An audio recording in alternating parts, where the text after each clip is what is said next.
Сәлем, менің сүйікті көрермендерім. Гүлдер әлемі каналыма қош келдіңіздер. Бүгін мен сіздерге базардан сатып алған драцена гүлімнің жағдайын көрсетейін деп тұрмын. Менің каналымда бұл гүлдердің күтімі туралы видеолар бар, және пересадкасы туралы видеолар бар. Базардан сатып алынған кезінен біраз күн жаңағы карантинде тұрып, полный тексерістен өткеннен кейін пересадка жасаған болатынмын. Тамырын бәрін видеода көрсеткенмін. Өткен видеоларымда көрсеңіздер болады. Осы жерге күтімі туралы, жаңағы пересадкасы туралы ссылкаларды төбеге жоғарыға тастап кететін боламын. Ал енді менің каналыма тіркелмеген болсаңыздар, тіркеліп, лайк басып, комментария жазып, қоңыраушаны қосып қойыңыздар. Менің көптеген көрермендерім каналыма тіркелмей көреді екен. Мінекей осы екі драценаны мен бір адамнан алғанмын. Енді менің бұл жерде сіздерге айтайын деп отырғаным, менің жасаған қателігімді жасамаңыздар. Мінекей қазір мен не үшін бұның ағашын, сабағын ұстап көріп жатырмын. Себебі сіздер базардан сатып алған кезде соның бәрін ұстап көріп, тексеріп алғандарыңыз дұрыс. Гүл сататын магазиннен алсаңыз да, базардан алсаңыз да, қай жерден алсаңыз да, горшоктың астына тамыры шыққан ба, шықпаған ба, оны тексеріңіз. Және де гүлдің сабағын, гүлде ешқандай жәндіктер жоқ па, жапырағының астын, бәрін тексеріп көргендеріңіз дұрыс. Пересадкадан кейін бұл гүл негізі базардан келгелі тұрды, бірақ бір жапырақтан тастады. Мен оны ойладым, енді күздің мезгілінде негізі барлық гүлдерде ондай жағдайлар уже ол өзде қалыпты жағдай негізі. Сондай деп ойладым. Міне көрдіңіздер ме, мінекей. Сабағы жұмсақ болып кеткен, қабығы кәдімгідей күлеңкі ұқсап қауіпейіп тұр. Әшейін. Ал мыналар, бұлар мықты тамырлатуға болады. Ана біреуі ол тамырлатуға жарайды, жарамайды, білмеймін мен оны енді. Ол жарамайды, скорее всего. Себебі сарғайып, мүжірайып, андай жиырылып, қартайып тұр. Міне көрдіңіздер ме? Осының бәрін ұстап көріп, тексеріп алыңыздар. Бұл бір айдың ішінде, бір ай, бір жарым айдың ішінде болатын жағдай емес. Негізі өзі сол жерде тұрғанда осындай бірдеңе болған бұған. Дұрыс күтім болмаған. Сондықтан мен қазір осы жерден кесемін. Сөйтіп өзіме тамырлатамын. Мынандай кішкентай ғана стакандар болады, одноразовый. Енді оны горшокта, ондай кішкентай горшоктар да бар, бірақ олардың құны қымбаттау. Себебі, көрдіңіздер ме, до того жұмсарып кеткен, ішіндегі ағашы уже мүжіліп жоқ болып кеткен. Түсінбеймін, бірақ қазір сіздерге бәрін кесіп, ашып көрсететін боламын.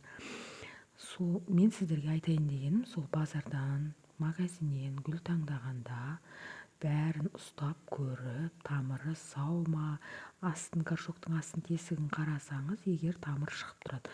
Егер тамыр шығып тұрса, значит ол сау болса, шірімеген болса, сонда ғана алыңыздар. Сабақтары мықты болса ғана алыңыздар. Міне алдымен мен қайшыны үнемі осындай үйдегі бар спирттарды тәріздес заттармен сүртіп аламын. Себебі қайшының қанша дегенмен темір болған екен, тоты болады, басқа да нәрселер қырқамыз біз бұлмен, басқа да гүлдерді қырқамыз. Сол үшін бір-біріне ауруы, жаңағы уы жұқпас үшін тазалап сүртіп аламын.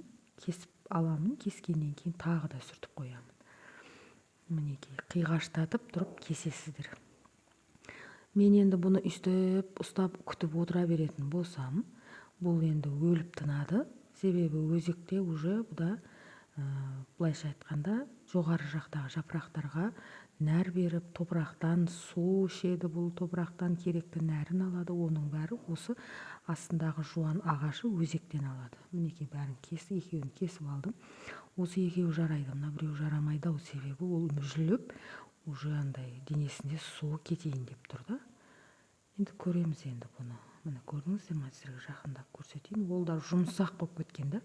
Енді оны маған ол тамырлайды, тамырламайды деп айта алмаймын. Енді күздің күні қазір мына кесіп алған 2 сабағымның өзі де тамырлай ма, тамырламай ол екі талай. Себебі кеше өткен видеоларымда айтқандай, күздің күні отростықтардың өзі сондай болады. Тамырлауы өте жай, баяу болады. Мінекей, қазір міне камерам дұрыс көрсетпей жатыр. Міне көрдіңіздер ма, не болып кеткен, ішіндегі өзегі, ішіндегі ағаш су шығып тұр. Бірдеңе дұрыс болмаған. Бұны негізі зерттеп көру керек. Бұл негізі маған келмей тұрған кезде ауырып тұрған гүл болу керек. Гүлдер деген осылай сабақ, жаңағы тамыры шірісе, сабағынан осындай бір зақым жесе, олар жоғарғы жапырақтарынан белгі береді. Қарайым, ары қарайым, бері қарайым, күніге бір жапырақ сарғайып түседі, күніге бір жапырақ сарғайып түседі. Мінекей, мынау древесный уголь. Активированный угольге батырсаңыз да болады, не болмаса осындай древесный угольге батырып, жаңағы кескен жерді батырсаңыз, топыраққа тамырлатсаңыз да, суға тамырлатсаңыз да, ол жер шірімей, ұзақ суда болса да, топырақта болса да ұзағынан тұрады. Себебі ол жерден соғы шығып, суланғаннан кейін суға салсаңыз, суға апарып тіке сала салсаңыз, ол шіріп кетуі мүмкін. Қазір күздің уақытысы. Мінекей, мен оны суға салмаймын, қазір осы топыраққа саламын. Егер тамырлап жатса, жағдайы жақсы болып, өсіп жатса, сіздерге видеосын салатын боламын, отчетін. Мен бұдан алдында дифенбахияны, басқа да гүлдерді тамырлатып, соны видеосын салған болатынмын. Көрермендерім, дифенбахияңыз тамырлады ма, кесіп едіңіз ғой деп сұрағандарға мен арнайы видео жасағанмын. Осы каналымда қарасаңыздар болады. Мінекей, осылай қайшымен қырқып аласыздар. Қандай отростық болмасын, ол өзінің ыдысына сай болу керек. Кішкентай ғана ыдысқа салсаңыз, неғұрлым ыдысыңыз кішкентай болса, соғұрлым ол жақсы тез тамырлайтын болады. Және де топыраққа да байланысты ол. Сіздің оған уақытылы су беріп тұрғаныңызға байланысты. Және де отростықтарды жарық жерге қою керек. 12 сағаттық жарық түсетін жерге қойсаңыздар, жарық, топырақ, топырақтың намы бәрі тікелей гүлдің отростықтың тамырлауына қатысты. Соны білгендеріңіз дұрыс. Мінекей, мен теравитаға салам қазір. Ішінде өзінің перлиті бар. Негізі перлитті көптеу салсам болар еді. Менде қазір перлит болмай тұр. Мен бұның сабағын кеше бүгін білдім, осылай болып тұрған. Себебі жапырағы түседі. Мен оны өзегін ұстап көрмеппін осы уақытқа дейін. Ұстап қалсам, жаңағыдай жұмсақ болып тұр.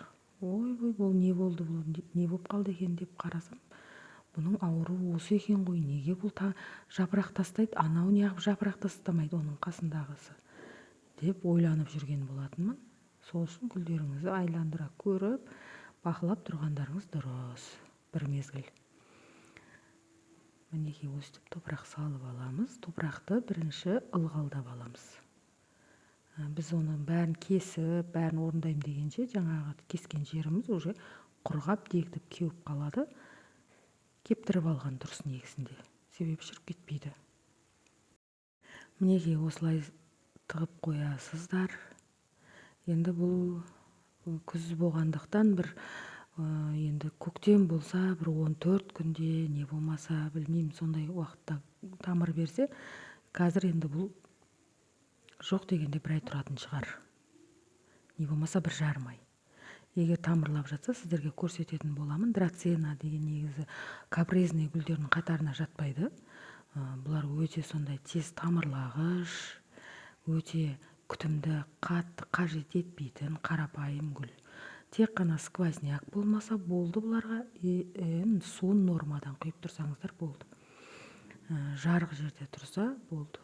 Ешқандай ерекше бір қайта-қайта 2 күн, 3 күннің бірінде қайта-қайта шұқылап, осымен айналыса беретіндей күтімді қажет етпейді. Өзі қарапайым, тез өнгіш гүлдердің қатарына жатады. өзіме түрі де сәні де ағаш болып өсетіндігі де жаңағы қатты ұнайды осы гүл. Гүлдердің ішінде осы барлық гүлді жақсы көремін негізінде, барлық гүлім өзіме ұнайды, көңілімдегідей. Бірақ драцена бұл өзінше орны бөлек гүл. Мінекей осы екеуінің тамырлап өсіп жатса сіздерге видеосын салатын боламын. Мен не үшін кішкентай ыдысқа салдым? Себебі біз бұған суды тамшылатып береміз. Себебі тамшылатып бермесем, бұл қазіргі сабағы ағашы шіріп кетуі мүмкін. Ал егер сіз оны апарып дәу ыдысқа сап қойсаңыз, оның тамырлауы да қиын болады, может даже шіріп кетуі де мүмкін. Ондай дәу ыдысқа салуға болмайды. Мінекей сыртынан осындай парник жасап қоямын. Бұл парникті кішкене осындай ауа өзінің ашық тұрған жерлерінен ауа кіріп тұрады. Сол ауа жетеді. 2-3 күннен кейін су құямын. Себебі қазір мен топырағым нам, қазір су құймаймын. Мінекей екеуін де жасап қойдым. Осы парникте тұрса тез тамырлайды. Жарық парникте тұрса тез тамырлайды негізінде. Барлық гүлдер жағдайы жақсы болады. Жапырағы көп қатты зардап шекпейді. Ал егер ашық тұратын болса, онда жапырақтарын тастап сөйтеді. Парникте де жапырақ тастайды, но бірақ особо көп жапырақ тастамайды. Мінекей енді базардан гүл алсаңыздар да, магазиннен гүл алсаңыздар да қалай тексеріп алу керектігін білдіңіздер деп ойлаймын. Менің видеом сіздерге пайдалы болды деп ойлаймын. Және де осындай ауырған гүлдеріңіз бар болса, осылай құтқарып алып қалуға болады. Егер менің каналыма тіркелмеген болсаңыздар, тіркеліп, лайк басып, комментария жазып, қоңыраушаны қосып қойыңыздар.